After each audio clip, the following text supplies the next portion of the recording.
All right, so what I need you to do is we're going to, again, this is where we're going. We're making a flow chart that looks like this. So we're going to start with your paper turned to the side. Shh. Paper turned to the side. And we're going to start with the word element. Now, first of all, what I'm going to do, and doesn't have to be perfect. This is just kind of something to refer to, and it really helps out trying to simplify what's going on. It's a graphic organizer. It's something quick that you can look at. So for the element, first of all, if I'm going to come up here, and I'm just going to make a statement of what an element is. It's made up of atoms, right? But an element is made specifically of one type of atom, right? We said that yesterday. So that's what's going to go in this first box. It's made of, and I'm just going to make a box or a circle. I can't make no circle. Well, you don't have to make a circle. If you just want to draw a line or if you just want to leave it be, you can. I'm just going to put mine in a little rectangle here just to put it in a box. You don't have to. You can make it as pretty as you want to or as plain as you want to. I care about the information. Sometimes when I'm looking at my notes, having things in different colors or having things highlighted, it makes it easier to look at, especially when you go back and study. It makes it stand out a little bit more. And these are your notebooks and your things to study, so whatever you need to do, whatever helps you out. So the second thing, I'm just going to alternate some colors here. No reason why I'm using these colors, because sometimes there is. But when you have elements, and remember they're made of one type of atom, but when those atoms bond together, you get a new thing. What is that new thing called? Does anybody know when they bond together? An element. No, an element is not bonded together. Not a substance. Starts with a C. Compound. That's right. Once elements bond together, and I'm just going to put the equal mark, meaning that means, or it becomes, or that is the same as, a compound. Now, in 8th grade, you may have learned the difference between a compound and a molecule. Technically, a compound is two different types of atoms that bond together, like H2O, like makes water. You have hydrogen, you have two hydrogens actually, that bond to one oxygen.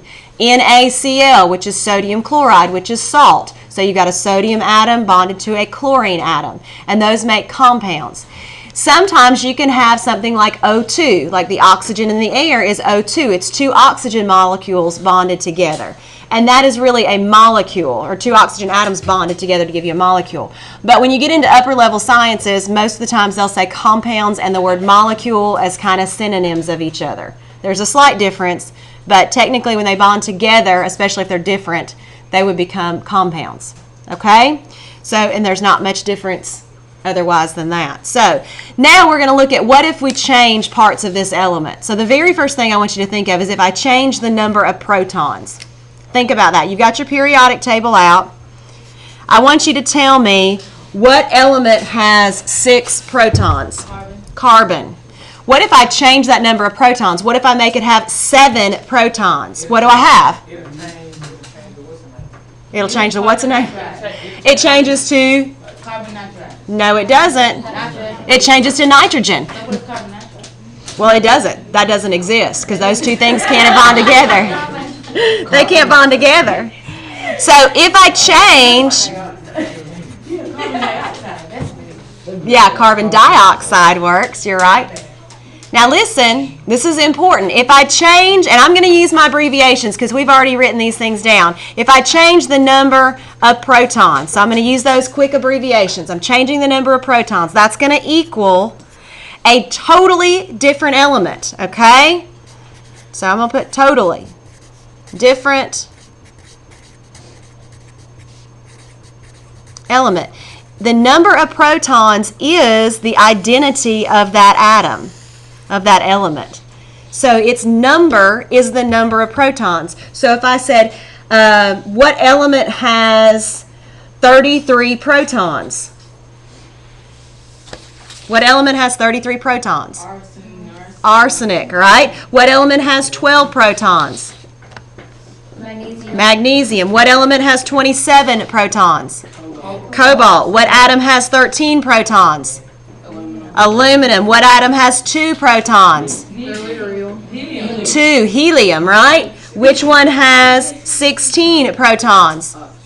Sulfur. Which one has 18 protons? Argon. So the number of protons is the number of, or is the name of the element, is the atomic number, which tells you that element. So if I change the number of protons, I have a totally different element, okay? Now, the next thing, what if I change the number of neutrons? This is a different question.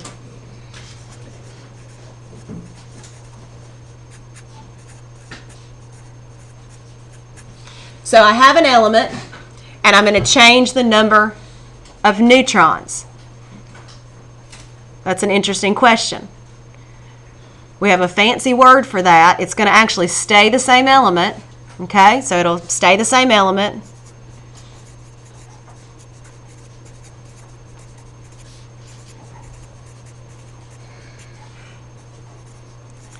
In a different form. And I'm going to put a new word here. This is a new word. As if anybody of you heard this word. Isotope. Like when it's still in the family, but it's a different type. That's right. It's exactly right. So if we think carbon is one that is has a lot of isotopes. It has a lot of different forms. And the way that they show carbon being in different forms would be they call them carbon-12 atoms or carbon-14 atoms. Have you ever heard of like carbon-14 dating? Not like internet dating and stuff like that, but dating if you are an archaeologist and you dig something up or you find something, an arrowhead or something, and you can find out how old that is, right? And what they do is they look at the carbon-14 atoms, which is a form of carbon. It's still carbon, but you can have carbon-14, carbon-16, carbon-12, and you have different number of neutrons. And that's why that atomic mass, remember, is an average.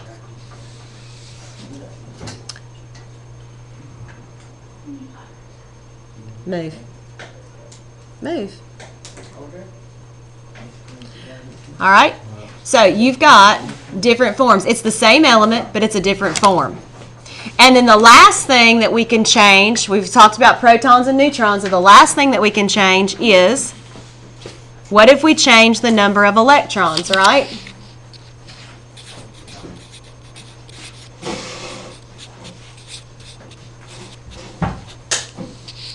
Now, think about plasmas. Plasmas lose electrons, right? Or they pull the electrons off the atoms because they have so much energy. We just talked about that in the starter. So if I change the number of electrons, remember in plasmas we said there's free electrons and something else. What is that word? Ions is right. So that's going to give me an ion is what it's called. That's a kind of a new word that we've used. We've talked about it, but you probably didn't quite know what it meant when we talked about plasmas. So an ion, it means that it's an atom that has gained or has lost an electron. So we have the same element, okay? So it's going to be the same element. We're not changing the element. So I'm going to put it's an ion of the same element just so that you don't get confused. Same element. All right? And then there's a couple things we need to talk about with this. And then we're done. I'm going to come off to the side of this because there's two ways that you can gain or that you can change your electrons. You can gain an electron or you can lose an electron, right? So I want you to think about this. If I gain an electron, okay, think about this. If I am carbon, if I'm carbon, neutral carbon, I have 6 protons and I have 6 electrons. Right? What's my overall charge? You're neutral. I'm neutral, right? If I have 6 and 6, 6 positive, 6 negative, you get 0, right? What if I gain an electron? So I'm carbon and I pulled an electron from somewhere. I now have 7 electrons. What's my overall charge? Negative. 1 negative, right? What if I, for some reason, gained 2 electrons? What's my overall charge? Negative 2. So if I gain any amount of electrons because I'm taking on another negative charge, I am becoming a negative ion. That's going to give me a negative ion, okay? So if I gain an electron, I become a negative ion. That can be confusing because I always think if you're gaining something, you're getting something, you shouldn't become negative. But you're gaining a negative charge. So if you add another negative charge to it, your overall is going to be negative. Because remember, those protons do not change. Or you've changed your element. You don't just change the number of protons. So the opposite is also true. Use that same thought. If I lose electrons, what type of ion do I become? A positive ion. Right? Because again, if I take that 6 and 6, I'm starting with my carbon, 6 protons, 6 electrons, I'm neutral. If I lose an electron, that would take my negative charges down to 5. So I would have a +1 charge. If I lost for some reason 2, that would give me a +2 charge. Because I'm reducing, I'm giving away electrons. Okay, does that make sense? Are there questions over that? Because that can be confusing a little bit. You have to think about what you're gaining and losing.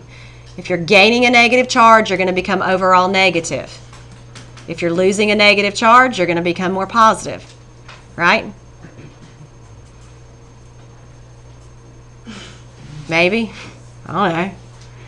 That's what they told me in school. That's what it said. Yeah, okay. All right, so put this becomes something that you can refer to in your notes. Put this in your notes and keep it.